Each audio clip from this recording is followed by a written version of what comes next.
today, I have Seth Shabo. He is a professor of philosophy at the University of Delaware, and his main research is on free will and moral responsibility, which we'll focus on today, but he also does related topics of metaphysics, normative ethics, and moral psychology. So Seth, thanks for joining me. Well, thank you, Jordan. Thank you for having me. So we're going to talk about a lot of interrelated topics, I think, but we're going to kind of use another philosopher's work as the focal point of this discussion. And I heard you discuss this view, Mysterianism, put forth mainly by Peter van Inwagen on the Free Will Show. I had Matt Flummer on this podcast. Great. From yeah. Yeah. Uh-huh. So I was curious, but before we kind of get into that view, I heard you answer this question a bit on that show, but I wanted to ask you again, what kind of drew you to moral responsibility and free will and the interconnected topics in the first place? Yeah, so I was always interested in moral responsibility, and I started out being very interested in ethics and moral psychology. And then pretty far along the line towards completing my doctoral work, I started teaching a section on free will and moral responsibility, which was probably there as part of our kind of standard course because Van Inwagen had been in the department until shortly before I arrived, as luck would have it. And so teaching that material, especially the Frankfurt cases, got me thinking about that association between moral responsibility and free will. And then from there, I was sort of doing my own research, not necessarily with a view towards working on that for my dissertation, but as I got farther into the work of John Martin Fisher and Peter van Inwagen and a few others, I started to think that this is what I really wanted to work on. Yeah, it's one of those topics that it's so interesting, both from a theoretical perspective, but also from a practical application perspective. And it's interesting that obviously those parallels are the same with ethics. Yeah, we do face these questions about how to assign blame, and oftentimes in complex situations where there are multiple factors, and so we do really confront these questions. Yeah, absolutely. Yeah, we confront them in a way that we don't have to confront if there's a Platonic form of a table. That's right. Yes. Yes. So we're going to talk about, like I said, a view put forth by Peter van Inwagen. Now, is he the sort of generator of the view, or is he a main proponent and it preceded him? I don't think anybody had, to my knowledge, no one had really put this view on the map in this debate, in the contemporary debate before. Is there some historical precedent for it? I can't confidently say no, but yeah, it was van Inwagen who put this view on the landscape of the contemporary debate. And that view is Mysterianism. So maybe if you could, just kind of from a 30,000 foot view, what does Mysterianism say? So a Mysterian, the view now that I'm going to call it Mysterianism, but we're going to be clear that it's Van Inwagen's view in particular. We have free will. Free will is real. We are morally responsible for our actions, or mainly for the consequences of our actions. We are to blame for the bad ones. We're to blame only if we have free will. Yet there are powerful arguments for thinking that free will is incompatible with determinism. And so so either compatibilism is true or determinism is false. And compatibilism isn't true in light of these very powerful arguments. So far, if we stop there, we would have a pretty standard libertarian view, but Van Inwagen doesn't stop there. He thinks as well that that there are persuasive and, as far as he can tell, unanswerable arguments against libertarianism. That is, arguments to the effect that a causally undetermined action would be not an exercise of free will, but a mere matter of luck or chance. So you can think of an analogy, at least, with a coin toss or a random number generator. So when we add these arguments to the mix, something has to give here. These views can't all be right. And so the Mysterian says, well, my commitment to free will is non-negotiable. That's the one thing that I'm most unshakably convinced of. And the arguments for incompatibilism seem more decisive, at least, than the arguments against libertarianism. So we end up with the view that free will exists, that it's incompatible with determinism, but nonetheless, given the very powerful arguments against libertarianism, it's a mystery how we could have free will. So free will is a real but mysterious feature of human agency. Mm. And I guess in that way, the Mysterian kind of gives a nod to incompatibilist arguments more so than just a standard libertarian would, because they're granting the pull of those powerful objections, but just sort of saying, well, there is this. I don't want to call it an intuition because that sounds a little bit pejorative, but there's this reality of free will that we can't escape. So even with these powerful, kind of hard determinist arguments, you know, someone like Van Inwagen is going to say, I feel the pull of those, but yet I can't escape these other conclusions. Is that right? That sounds right to me. Yeah. So there is tremendous pressure that the view faces. The belief in free will faces tremendous pressure, but his commitment to it, he thinks, in light of how evidently true it is to him that people are to blame for some of the things they bring about in the world, and the impossibility of that without free will leads him to think that he has to sort of buck this pressure from these two different fronts, the arguments against libertarianism and the arguments against compatibilism, which jointly seem to imply that there is no free will. Yeah. So I this was something that I had emailed you about, but it seems like Van Inwagen's position really kind of has three separable components that could each come apart. There's the Mysterianism part, there's the incompatibilist part, and then there's the libertarian part. So the libertarian, aspect of it, this, well, first I should ask, is when he puts forth kind of the notion of libertarian free will that he's defending, does it hinge on the sense of could have done otherwise, or is it something else? That's the right idea. I mean, so Van Inwagen, this might be sort of an aside, but Van Inwagen accepts Frankfurt's argument that you could be morally responsible for what you do, even if you couldn't have avoided it. But he thinks that there are other avoidability conditions, I'll call them, for moral responsibility that are correct. And so you're not morally responsible for a state of affairs unless you could have prevented that state of affairs, and that's enough to give you an argument for incompatibilism. Okay, so the libertarian aspect of his view is sort of, I guess it's partially subsequent to the incompatibilist portion of his view, whereas incompatibilism is stating that if the thesis of determinism is true, then that is incompatible with free will. And then the libertarian and the hard determinist would sort of split ways in the libertarian saying, well, that's true, that conditional claim is true, but we do have free will, or we could do otherwise, or we could prevent a state of affairs from kind of orchestrating themselves. And the hard determinist would say, bite the bullet, essentially, no, we don't have any of those powers. Determinism does rule out free will. That's right. It's true. Determinism is true, or even if it's not, it doesn't really help us. And so, right. And so yeah, we don't have free will and or moral responsibility. Yeah, that's right. Mm-hmm.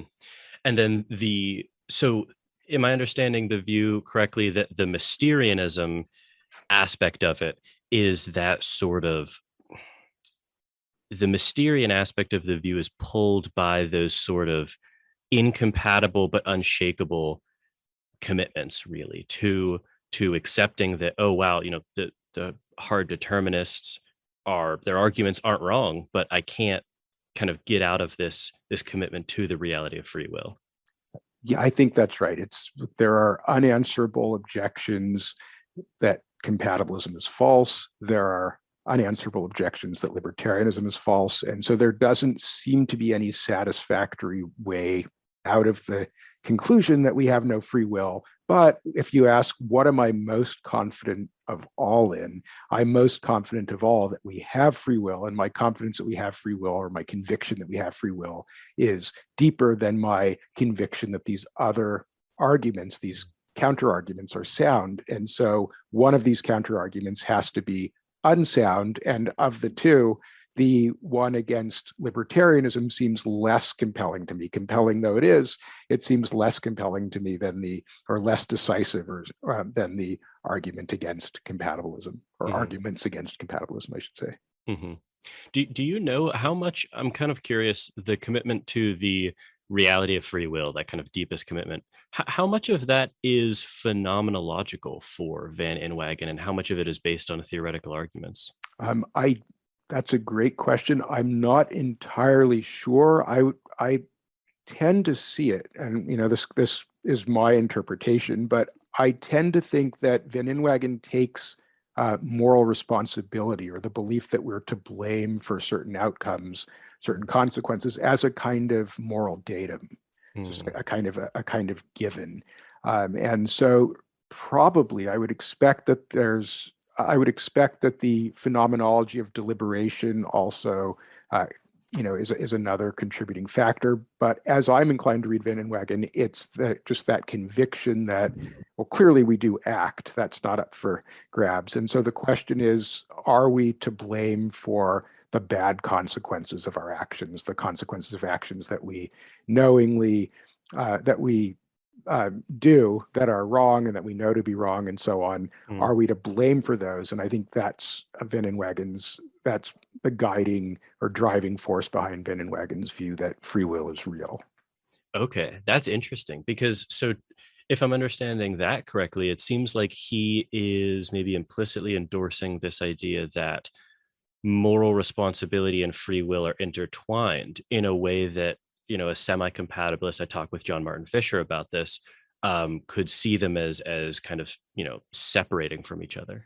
Good. Yeah. And so Van Inwagen, up to a point, would go along with the semi-compatibilist view. He would say, yes, for actions, I will agree that you could separate moral responsibility from free will in the case of actions, but actions aren't really the focus, as far as Van Inwagen can tell. It's primarily consequences of actions. Things like somebody's having been, I suppose, it could be something like this bad outcome. These people didn't get the aid they should have on the island, or any number of other consequences. It's the consequences that we're really evaluating agents for bringing about. And so Van Inwagen thinks that you can't separate consequences from avoidability in the same way that you can separate actions from avoidability, responsibility for actions from avoidability. Okay, that's interesting. So it's kind of the focal point then wouldn't be I'm trying to come up with a good example. I mean, it wouldn't be the main focus then, isn't my decision to get behind the wheel of a car impaired. It's really what results from my decision to get behind the wheel of a car impaired. Yeah, that's an important difference between Van Inwagen and most libertarians. Most libertarians want to say that a mental act of choosing, of making up your mind, is the fundamental locus of moral responsibility, that's where moral responsibility attaches in the first place, because that's what's most directly up to you, if you like. And then consequences depend on some external factors. So Van Inwagen thinks that what we're primarily interested in are the consequences of our actions for the purposes of determining who is at fault for them, or whether a particular person is at fault for this state of affairs. That's that's interesting, because that makes me think of the famous essay by Thomas Nagel, Moral Luck, where he kind of points out the very issues with looking at the consequences, where he points out, I don't think he uses the drunk driving example, but the essay is rich with examples of where two people can partake in the same decision, but through random luck outside of anything they could plausibly Sure. control, there's a massive divide in the consequences Mhm. of that same action. Right. Yep. You Yeah. hold fixed everything about the two people and what they, their mental states and their circumstances, but due to something beyond their control, one of them has a really horrendous outcome and the other doesn't. Maybe the other has a near miss. It seems like there is a difference in how we appraise these two agents, but that seems paradoxical because the difference doesn't depend on anything. They're not Mm. responsible for the circumstances that brought about that difference. Yeah. Yeah. I'm not very sympathetic to libertarianism generally, but I guess when you juxtapose Van Inwagen with the rest of libertarians, I think, I have to think more about this, but because of the power of Nagel's objection, I do wonder if actually I might side with at least not their conclusions, but the libertarian importance on the decision or the action itself because of all of those issues. I do think it seems to me like that's a more natural place to sort of locate moral responsibility and to see consequences, moral responsibility for consequences as deriving from moral responsibility for the choices that bring them about. So Mhm. to that extent, yeah, I'm probably more sympathetic. I mean, not that I'm a libertarian, but I do find that libertarian view, that sort of package of views, if you like, seems to Mhm. make more sense to me. Yeah, and it also sort of is more amenable to, I think, what's closer to my inchoate view, which is some sort of character-based compatibilism, Hmm. where you get to, it does seem like, when you kind of focus on the point of decision or action, that does give you a window onto the type of person that is, in a way that focusing on the consequences can be pretty separable from that. Right. And in fairness to Van Wagen, I will say we do seem to care a lot about assigning blame for consequences. We do ask, okay, look, this is if we think this is a really horrendous Mm. situation, and a lot of times we want to know if it looks like somebody was instrumental in bringing about this horrendous state of affairs, whether through negligence or through malevolence Mm. or whatever it is. We do want to know whether this state of affairs can be attributed to this person for the purposes of assigning blame. And so the question is, should we think of moral responsibility for states of affairs as merely derivative, or should we see that as the thing we Mm. primarily care about? So I don't know if Van Inwagen has given us any kind of fully worked out view for or an argument for preferring his way to the traditional way, Mm. to the more, I guess I should say, more standard way of thinking about this. Mhm. But I do see why he might think that what we really care about in practice is, if we set aside if we set aside philosophers' concerns and we think about, well, what do we actually care about in practice? How do we go about assigning blame and investigating situations where blameworthiness is at issue? We want to know, was it somebody's fault that the car crash happened, or was it nobody's fault? And so in terms of, from I guess, a sociological standpoint, you might say, well, there is something to what Van Inwagen is saying here. Whether that fits well with a libertarian picture, best with a libertarian picture, or whether that seems more at home with a different view of moral responsibility. Well, that's an interesting question, I think. Mm. I was going to save this point for later, but it's kind of congruent with what we've been talking about. In preparation for this interview, I read your review of Van Inwagen's Thinking About Free Will, Mhm. and it's similar to what we've been talking about. You say that there's this interesting distinction that Van Inwagen makes, where he rejects what we've been talking about, this focus on choices or actions or decisions, and instead says that what we're morally responsible for is the state of affairs that we sort of find ourselves in, for lack of a better term. So, it's it's interesting, and I'll just quote you here because you lay it out really nicely. So thus, for example, if a bridge ends up collapsing due to carelessness on the part of its designers, what the designers are at fault for is not the collapse of the bridge, an event particular, but rather the bridge's having collapsed in a state of affairs that could have obtained in multiple ways. What's interesting about that is I I find that distinction to be an incredibly important practical one, but I am very skeptical or confused how that is a metaphysically interesting distinction there, because it's not clear to me how allowing a situation or a state of affairs to develop isn't going to consist in just individual actions. Yeah. So the question is, it's true that when a bridge, when it's true that a particular bridge has collapsed, Mhm. there will be some particular occurrence, some particular collapsing, some particular instance of collapsing that, if you like, that makes that proposition, the bridge has collapsed, true. So the question is, in our best theoretical understanding of moral responsibility, what should we say is the thing for which the person is at fault primarily? Is it for the particular collapsing, or is it for the fact that this bridge has collapsed? And so that's yeah, I don't know if our ordinary practice indicates that we have a preference for one or the other. I think Van Inwagen will say that one of them, the state of affairs rather than the particular event, is a sort of just coheres better with our overall thinking about blameworthiness. Mm.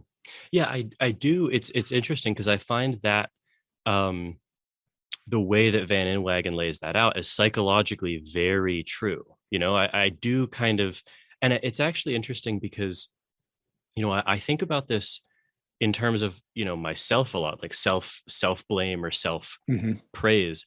Um, yeah, I'm not, I feel more responsible for allowing myself to be kind of put in certain situations than I Okay, do for how I respond in those certain situations. And this is kind of like, this is like William James talks a lot about habit, and that's almost kind of what I'm getting at, where I if see. I I see.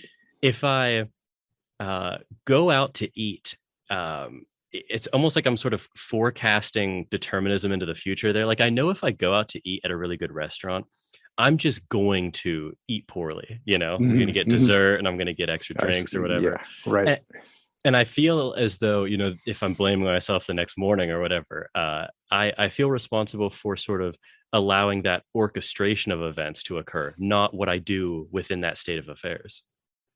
Right. So the question then is, yeah, so is there something that you're blameworthy for as a result of maybe not a particular isolated decision, but something like a series of decisions and ways of paying attention to things, and yeah, habits of attention, various responses to small circumstantial changes and so on. Does your sort of path, if you like, through that series of events that culminates in this bad state of affairs, maybe you broke a promise to eat responsibly or something like that, and you made this promise, and there you are, you ended up breaking it. There wasn't some particular moment when you decided you were going to break it. There wasn't a clearly identifiable choice, but instead, through a kind of pattern of behavior and pattern of attention and um, habitual ways of responding to environmental prompts, you both caused and allowed, in some measure, this state of affairs to eventuate. And so it's now true that you broke your promise, let's say, um, and and so that's the thing for which you're at fault, Mm. something like that. And even though we can't say that there was some specific decision from which your responsibility derives. Maybe it was an omission or series of omissions, a failures to focus your mind properly on the reasons for keeping the promise or how it is in this particular restaurant with its very enticing set of menu entries. You could be lured in. Maybe you should have actually prepped yourself before going in and said, what if they have, this on the menu, what am I going to do then? Have some kind of routine to sort of navigate the dangers. Yeah. And it's interesting because I find that totally psychologically powerful, but it does seem like from the hard determinist, that's not going to move their intuitions at all, where they're just going to respond, well, sure, that's totally a psychologically useful way to think about it. But of course, any one of those, each step to the state of affairs that you think you're responsible for is itself just reducible to an individual choice, decision, etc., that is all going to be determined by factors outside your control. Yeah, so that's right. So a hard incompatibilist will say wherever they think moral responsibility should be located primarily, they're going to think there are powerful reasons to the effect that whether you're not the ultimate source of the course of action you take, or the course of action you take was unavoidable, or the states of affairs were unavoidable. And you think, okay, if determinism's true, they're unavoidable for one reason. And even if determinism is false, you don't have the shorthand version of this is to say you don't have whatever kind of control is needed for moral responsibility, control over which of the possible court paths into the future you end up taking. So even if there is more than one path into the future, or even if there are several points at which you have multiple choices, multiple pathways into the future, is it really up to you which of these possible futures you actualize, or do you have, or do you sort of lack a certain kind of crucial control? Yeah. I think John Martin Fisher put that in terms of he related it to the Borges story, the Garden of Forking Paths. Yeah. That's right. Yeah. We imagine our lives as these kind of branches of possibilities, and we take one path, obviously, because we only have one reality. Right. Oh no, go ahead. So you might think, according to many incompatibilists, you need to have those forking paths where having a genuinely open path requires that the entire history of the world up until that moment and the laws underdetermine which of these two possible futures will become the actual future. But even if you meet that necessary condition, there may still be another necessary condition that you don't meet. It has to be up to you in some important way. That is, we have to be able to say that which of these two possible futures actually ensues has to be attributable to you in the right way for moral responsibility. And it's a hard question exactly what that way is and what grounds we could have for thinking that we meet the condition for its being up to us in that way, or attributable to us in that way. Yeah, and that's something that was relevant in. I also read your 2020 paper, the two-stage Luck Objection, and that's that problem right there is really, that really does kind of come down to the core of the problems, at least I find compelling with libertarianism, is it's inscrutable really how, even if it's not determined, so as you said, each path is genuinely open to you. It's not clear to me how it, any the reason why you go down one path or another is, if it's not determined, how is that not going to be like the analogy you use in the paper, just a random luck generator, or a random number generator almost? You're responsible for pressing the button to generate a number, but you're not responsible for which number gets generated. That is the worry that I have for libertarianism. For libertarians, there are different responses. One response to say, look, there really isn't anything more to being responsible for the outcome, or for the outcomes being up to you, than that it's caused in an appropriate way, that the resulting choice is caused in an appropriate way by your mental states. If we think there's a problem, it's because we've inflated free will maybe into something bigger than it really is. As long as you are a normatively competent agent, and as long as your mental states, your choice is based on your mental states in such a way that you can be said to choose and act for your reasons, that's all libertarians really want. And if it seems like a coin toss, that's okay. I mean, free will is nothing more than the equivalent of a coin toss where it's your actively formed intentions that are the outcomes of the coin toss. What more, a libertarian might say, do you really want? To which other libertarians have an answer. They're going to say, well, look, you have to be the cause in a distinctive way as an agent or substance where your causal contribution is something over and above the contributions of all your various mental states. And I think there's still something that libertarians are leaving out that Van Inwagen was at least roughly on target about with his promising argument.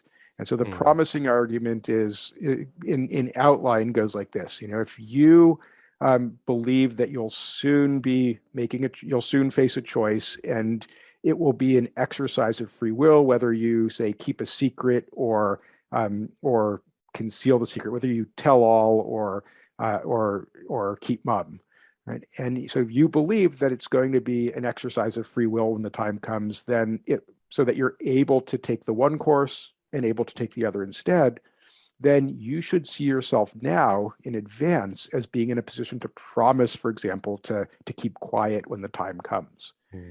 But if you also learn from God, say, that the chances of your telling all when the time comes are, say, 0.47 out of 1, you're really not in a position to promise that at all. And so assuming that that's what causally undetermined actions are like, that they involve these probability distributions, we must not really believe we have free will when we perform these actions.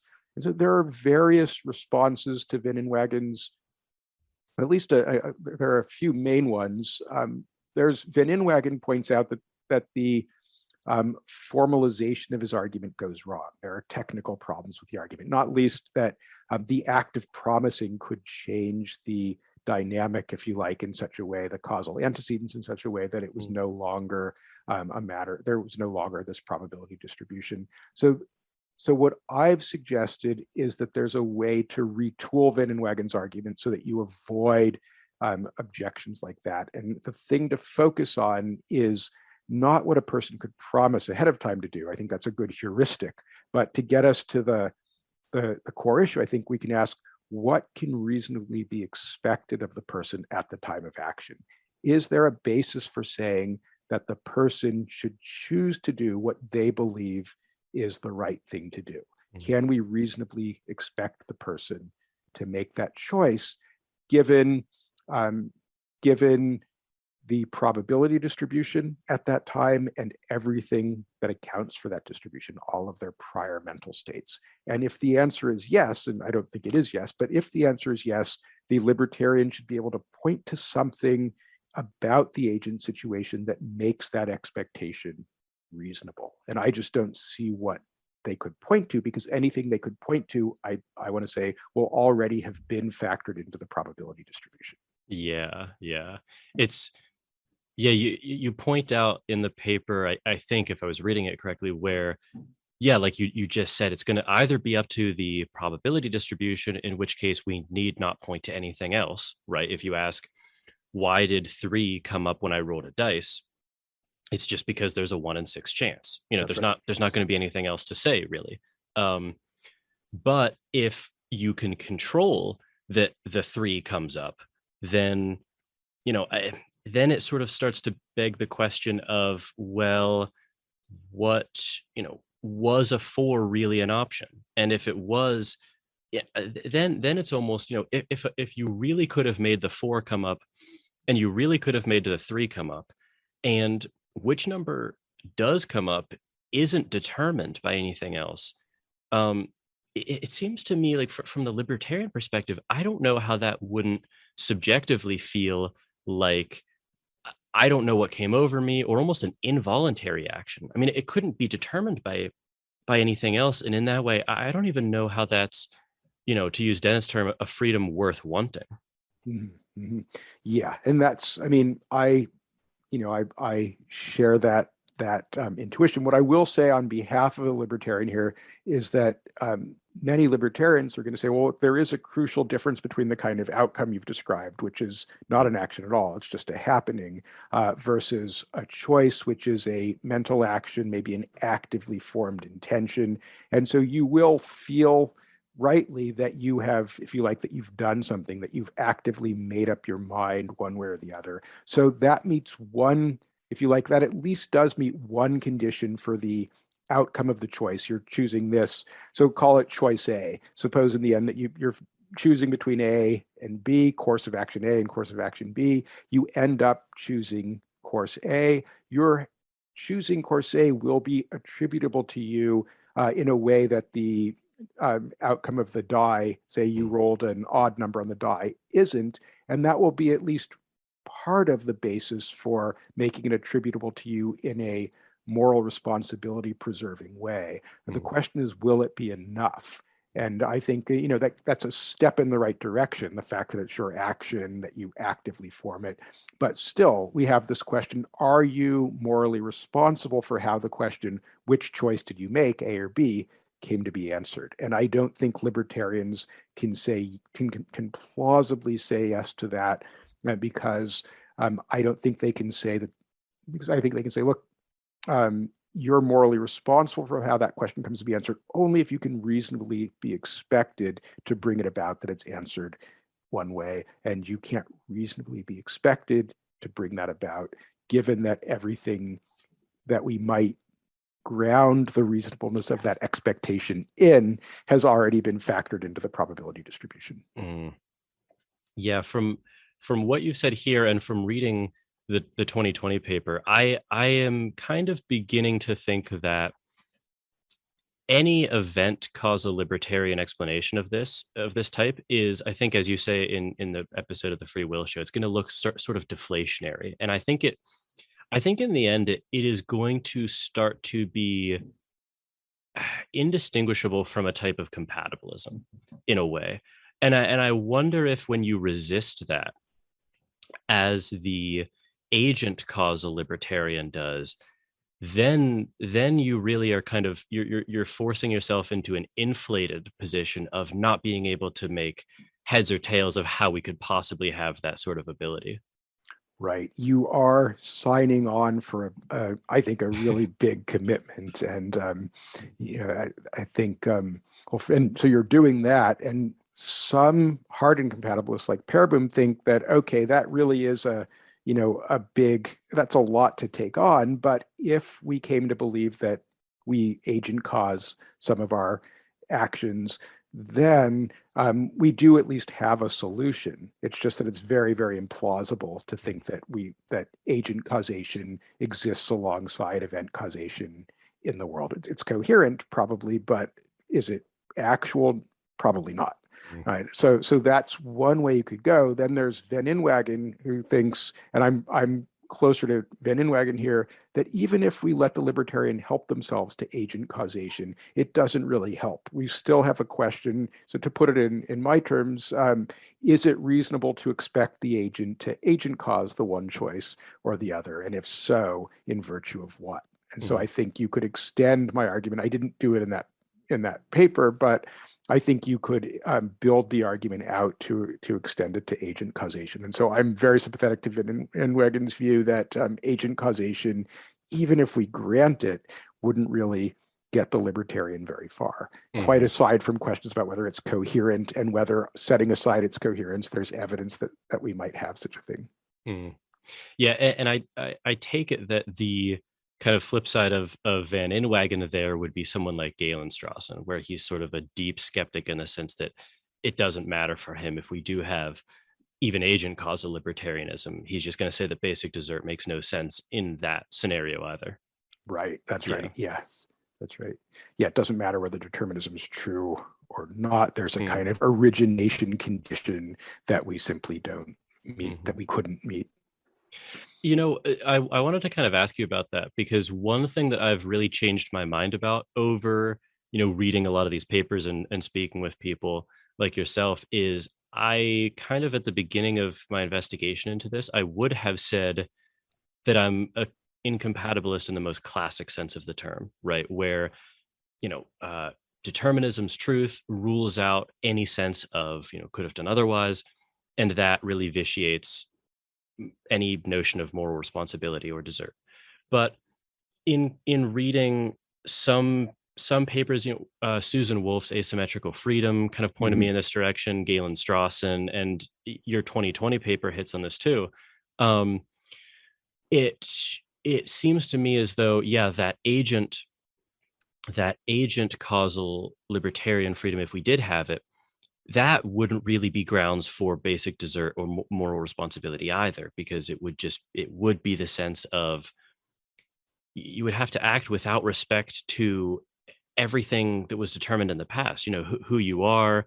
I think Wolf lays this out in her paper really nicely, where it would kind of collapse into being like a wanton or having no character coherence. She has some quote like you could both desire to respect your partner by not cheating on them and also have the desire to disrespect them and cheat on them, and which one you chose would be up to you, but in a way that wasn't determined by your past and your character. It just seems to kind of fall apart conceptually. That seems like, yeah, a version of that sounds like a version of the Luck objection, Yeah. and it would arise arguably for event causal libertarians and also for agent causal libertarians. I mean, Mhm. agent causation might seem to give you a way to sort of stop the buck, to say, look, fundamentally, it was you yourself that, faced with these possibilities. It was you yourself that made this choice. That choice really was your doing and not simply the doing of your beliefs and desires. So, of course, it makes sense to blame you or to think that the buck stops with you in a way that it wouldn't if your states were the only causes. Mhm. But we still have to ask, okay, but how does it stop with you that you ended up agent causing this when your agent causing it was the fact that you agent caused what you did was sort of irrespective of your reasons. I mean, so you will have chosen for reasons. I mean, if you have a view like Clark's view from 2003, that um, your mental states are causes, they're probabilistic causes, and because your mental states make this one causal contribution, you can be said to choose and act for your reasons. But then you also make this agent causal contribution in which you exercise your free will. Mhm. And so there are going to be questions about whether you, so it isn't really any of your mental states, it isn't anything about you that leads you to make this to sort of bring about this choice. It's a, so how can we see it as a reflection on you if we think that an action's being a reflection on you has to involve an expression of your values? I mean, there's at least, so I'm not saying that this is a clear objection Mhm. by any means, but I do think it's something that's certainly worth thinking about. Mhm. Maybe this is just a semantic question, but if you do kind of hold that view that I was laying out, where dessert doesn't obtain either way, do you think that that would be? I mean, would it be? Should you call yourself an incompatibilist, or should you call yourself sort of a deep skeptic about responsibility? Right. So if you think, so if by dessert you mean, yeah, basic dessert, Mhm. and you think, yep, we don't meet the conditions for basic dessert if determinism is true, we don't meet the conditions for basic dessert if determinism is false, can we still make sense of our practices of blaming people? Well, there's a Mm. consequentialist way of answering yes to that. And I think that, to me, that does seem like a skepticism about moral responsibility. But if you think that there's a non-consequentialist justification for blaming, something broadly deontological, and the thought might go like this: if somebody acts in certain ways, they um, they don't have grounds to complain that they've been treated unfairly when somebody else sort of resents them or expresses moral indignation towards them.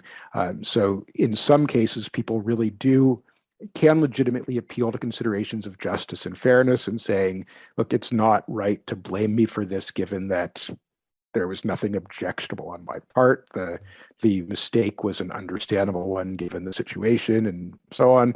And other circumstances where if somebody demands exemption, they're sort of compounding or reinforcing the initial presumption that they didn't care enough about the standards of the moral community in the first place, the very standards they're appealing to in demanding that they be exempted. And so I think so I've suggested that in situations like that, the moral community is within its right, so to speak, to reject the demand for exemption and to go ahead and experience not just experience, but see the reactive attitudes as applicable or apt, and expressions of them as apt as well, even if there's no basic desert.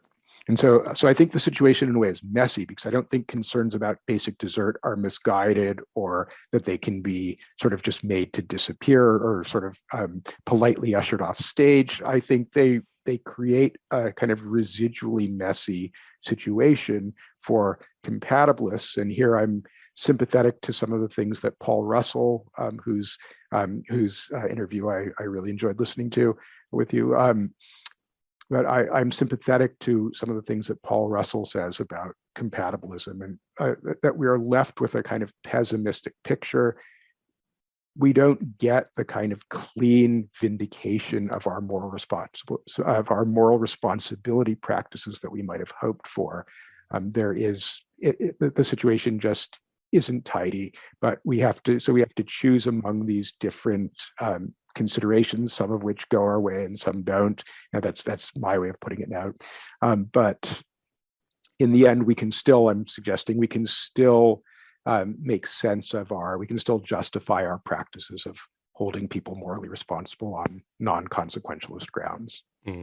That's really interesting. And that's, that area of the debate is where I'm kind of currently focusing on in a lot of ways, trying to understand all of the positions there and what I think about that. And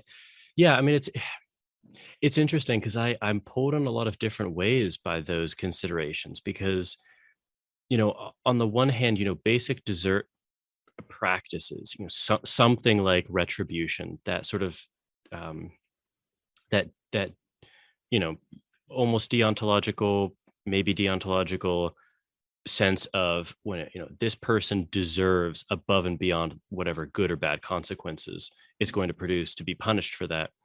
Yeah, I don't see a good grounds for that, but there's an interesting and kind of back doorway in which reactive attitudes I think can get off the ground. It's what you said, where I kind of buy Strawson and Wolf's picture that reactive attitudes are how we relate to each other, and they're sort of how we build and form relationships. And so, there's sort of a broadly consequentialist good in that way, insofar as we assume that having relationships is a good as the type of creatures we are. Yeah. So you're right. There is a kind of pragmatic argument there. It's not the consequentialist argument, which P.F. Strawson thought was basically kind of a shallow, he calls it a one-eyed consequentialism. It's instead, the values at issue are the values of connection with other people and the possibility of having mature personal relationships. So I'm very sympathetic to the view that the core of our moral responsibility practices is, to use Strawson's metaphor, sort of thickly woven into the fabric of human social relations. Yeah, and I spoke to Susan Wolf about her. There's like a famous response to that view by Tamler Summers in 2007, the objective attitude. Right. Yeah, and that the view that we really could embody, contra Strawson, we really could embody this suspension of responsibility or reactive attitudes in its totality does seem very implausible to me. And even if it were plausible, not something that we would want. Right. And that is my view as well. I have a response to the Summers paper nice. Where I argue that if we think about what it is that we would have to inhibit in order to achieve thoroughgoing objectivity, which is a question that I think Summers was right to say that Wolff doesn't maybe really directly answer. I mean, there are hints there, but not a full answer. We would have to, I suggest we would have to inhibit our susceptibility to take maltreatment from other people in a personal way. And so I suggest that resentment is one manifestation of taking maltreatment personally, and that taking maltreatment personally is inseparable from this distinctive way of caring about the attitudes of other people that in turn is inseparable from personal relationships. That's interesting. That's my way of trying to develop a thread that I think was sort of there, but slightly submerged in Strawson's paper. Is that the same paper, or are they two different ones? As the one you mentioned before, how when someone asks to be exempted from a moral community, they're reinforcing the very standards that they're asking to be exempted from. But yeah, different. Those are different papers. All okay. I think, if I remember right, they're all the same year, 2012. 2012. Okay. Because I'd like to read both of those, because the reactive attitudes are kind of, like I said, where I'm trying to figure out what exactly I think at this point. Oh yeah. Yeah. So just to because I know we're coming up on an hour, but to kind of start to wrap up, maybe if we could return to Van Inwagen's view, because we went down some interesting kind of side roads there. But this is something I wanted to ask you about. In response to the problems that we've been talking about, Van Inwagen puts forth this sort of tiered commitment that we've talked about, but I don't know that we've explicitly laid out. So the deepest commitment, if I understand him correctly, is to the reality of free will and subsequently, or not subsequently, moral responsibility. They're sort of linked in some way. That's right.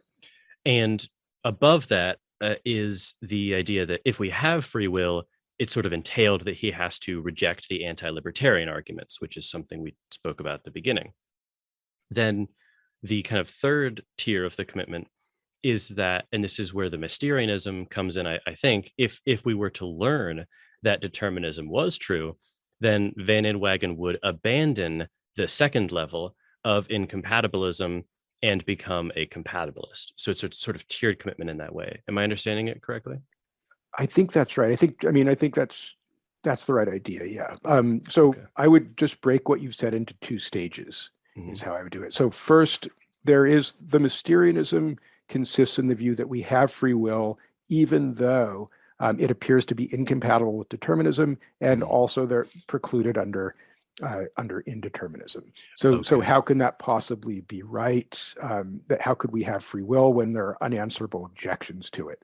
And so then the question arises, well, if you're so sure that we have free will, you're sure that we have free will, and you would continue to believe we have free will, even if you thought determinism was true, because your deepest commitment is to free will. So that's the one you're not going to give up. You won't give it up, even if you discover determinism is true. Then aren't you really a compatibilist? If you say, well, yeah, I would accept compatibilism if I came to accept determinism is true, then Fisher suggests there's a kind of flip-flopping, a kind of objectionable willingness to switch your view. And so one way to try to sort of reconstruct the exchange between Van Inwagen and Fisher, this might not be exactly what either would say. So we could say this is an exchange between Fisher's star and Van Inwagen's star. So Fisher's star might open the conversation by saying, so do you believe our having free will depends on the falsity of determinism? To which Van Inwagen's star would say yes. And then Fisher's star would say, so if you came to believe that determinism is true, you would reject free will, right? And Van Inwagen's star would say, no, I would reject incompatibilism instead. And so Fisher's star would say, so wait a minute, on the one hand, you think free will is incompatible with determinism, but on the other hand, coming to accept determinism would lead you to reject incompatibilism rather than free will. So is that right? And Van Inwagen's star would say yes. And Fisher's star says, well, but then you're not really committed to incompatibilism. You're really a kind of covert compatibilist. And Van Inwagen Starr would say, nope, I'm an incompatibilist. I really am an incompatibilist. I believe incompatibilism is true and that there are very compelling reasons for it. So there's a question, is Van Inwagen's sort of set of tiered commitments, does it embody, which is involved in Mysterianism, is that a philosophically or intellectually respectable view? And I think it's a great question because I can really see people thinking hard about this and reaching different conclusions. And in fact, I've seen that with professional philosophers and with students in senior seminar, where some of them really think, no, you've got to, I mean, to put it colloquially, you've got to put something on the table here. Something's got to be up for grabs. Either put your belief in free will on the table, or say that you're open to incompatibilism being false. I mean, well, Van Inwagen says he is open to its being false in a way, just not given his current beliefs. But if you changed your current beliefs, you would give up incompatibilism. So aren't you sort of on the way to being a compatibilist already? Aren't you? And so I think what Van Inwagen might say in response would go something like this. Here I am in my current cognitive situation. In that situation, I find the evidence for incompatibilism to be thoroughly convincing. And so I take myself to have decisive reason to count incompatibilism as true. I'm also convinced that I have free will, and so I think determinism must be false. But let's imagine a hypothetical scenario where I come to accept that determinism is true, right? Very different from my current cognitive situation. That would force a reshuffle in my overall belief system. So if I were to take determinism's truth as established in this hypothetical, this counterfactual scenario, I'd have to rethink my belief system, and given a choice between preserving my belief in free will and preserving my belief in incompatibilism, I would be forced to revise my belief that incompatibilism is true. I would simply have to change its truth value because in light of my still stronger commitment to the reality of free will. Now, in response to Fisher says, well, that means you would think in that scenario that there's some reason to accept compatibilism or to reject incompatibilism. And if there's a reason in that hypothetical scenario, then that's a reason that applies in the actual scenario as well. And I think Van Inwagen might say that, look, my change in this hypothetical scenario wouldn't be because I've suddenly seen the light or discovered some reason I was missing or found some hidden defect in the arguments for incompatibilism. It wouldn't be like this revelation, this light bulb suddenly went on. Instead, the arguments for incompatibilism would seem as strong as ever, as compelling as ever, but I would simply be forced to change my assignment of truth values. I'd have to count it to go from changing it to thinking of it as a true thesis to thinking of it as a false thesis for reasons I did not understand. Yes, I would presume that there must be such hidden, mysterious reasons, but it would be the reassignment of truth values would come from just a fundamental reshuffling of my other views. That's such a good way. I loved that dialogue that you just you made. But thinking about this before and even now, there's almost a way in which I almost want to accuse him of being an ultra compatibilist, where he's saying, okay, free will is going to obtain both in a world in which determinism is true and in which it's false. So I take the sort of standard compatibilist to be saying, okay, yeah, we know that determinism is true or likely true, but that's not going to vitiate responsibility in these ways or a certain freedom in these ways, right? But it seems like Van Inwagen is committed to, it's like, whatever you want to call it, like an ultra compatibilism, where he's, like I just said, in either case, we're going to have free will. And yeah, I'm very amenable to Fisher's critique that you're like it's either, whatever you want to call it, like an ultra compatibilist or a compatibilist in waiting. You're about to sign up for it, but you just haven't done that yet. Yeah. Good. Yeah. I mean, I like that way of putting it. I think what Van Inwagen would say there is that right now his belief is that in worlds where determinism is true, there is no free will. So that's his belief. He thinks there are no worlds where determinism is true and we have free will. It's just that if he came to accept that the actual world was in fact one of those worlds, contrary to what he believes, he would change his mind. And so that seems, but as it is, he really finds the grounds for thinking they're mutually exclusive to be utterly compelling. I wonder if, Fisher star could say, well, your current belief that your commitments are, you have these pre-commitments in that way, he might be able to say, well, do you really believe then that in a world in which determinism is true, free will is vitiated or it doesn't obtain? Because if you're already prepared to disavow that commitment, in what sense do you really believe it? Yeah, right. I know I absolutely do feel the pull of that thought. I just thinking, if you are prepared to examine your different beliefs in a way, you're thinking of them as part of a package, but you're also able to zero in and focus on them, assess them one by one. You think, what is the best evidence I have for this proposition, given in light of in light of the other things I believe? And I think he could say, look, right now I really do find the arguments for incompatibilism to be genuinely compelling, and I don't see, even if I came to see determinism as true, I would still feel the pull and I would still think that they were rationally persuasive. I would just then have to say that my rationality itself is somehow misleading me. It's misleading me into thinking that something false just has to be true. And so I will then have to say, okay, I just really am stumped in that case. I just don't get it. But the reasons for accepting incompatibilism I find strong now, and they would still seem really powerful to me even then. Yeah, that was, and that relates to what I kind of sent you in the email notes for this. Is that is it's an interesting commitment or sort of pre-commitment here that I haven't come across in any other philosophical arguments, and Yeah, right.